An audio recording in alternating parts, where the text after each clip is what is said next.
Fear gripped Odili, and he immediately took to his heels. He was trained to hunt animals, not spirits of the forest.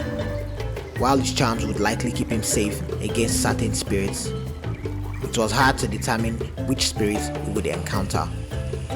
He was especially afraid of the infamous bush baby that carried its mat around as it cried and sought its next victim.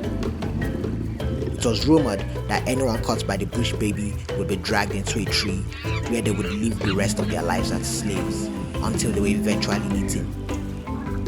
As the image of a menacing-looking bush baby crossed his mind again, Odili ran even faster. The hair on his body stood as he realized that he could now hear the footstep of something behind him, chasing him.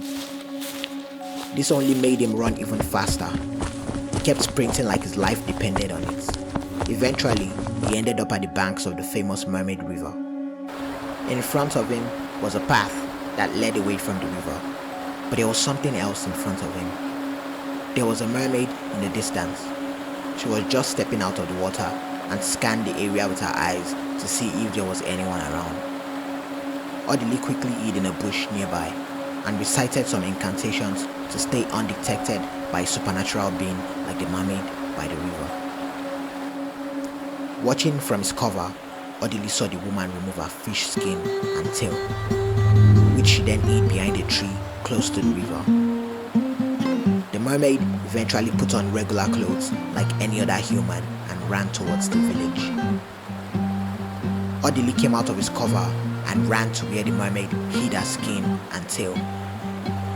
He quickly packed them and hid them somewhere in the forest, under a large Iroko tree. He quickly sprinted back to the bank of the river to wait for the mermaid to return. He had a plan in mind. After a few hours, the mermaid returned to where she hid her skin and tail in an attempt to return to the river. However, when she looked for it, where she had kept it, to her dismay, it was not there. She screamed so loud that the birds of the sky and the fishes of the sea felt the shiver in their bones. The hunter came out of his hiding place and pointed his gun at her. Standing this close to the mermaid made Odili see her very well for the first time, and she was beyond beautiful. Her beauty was ethereal, as it looked like something that was out of this world. Her long hair was in locks and had fish-like ornaments attached to them. Her eyes were endearing, and her skin was like cocoa butter. Odili became wide-eyed.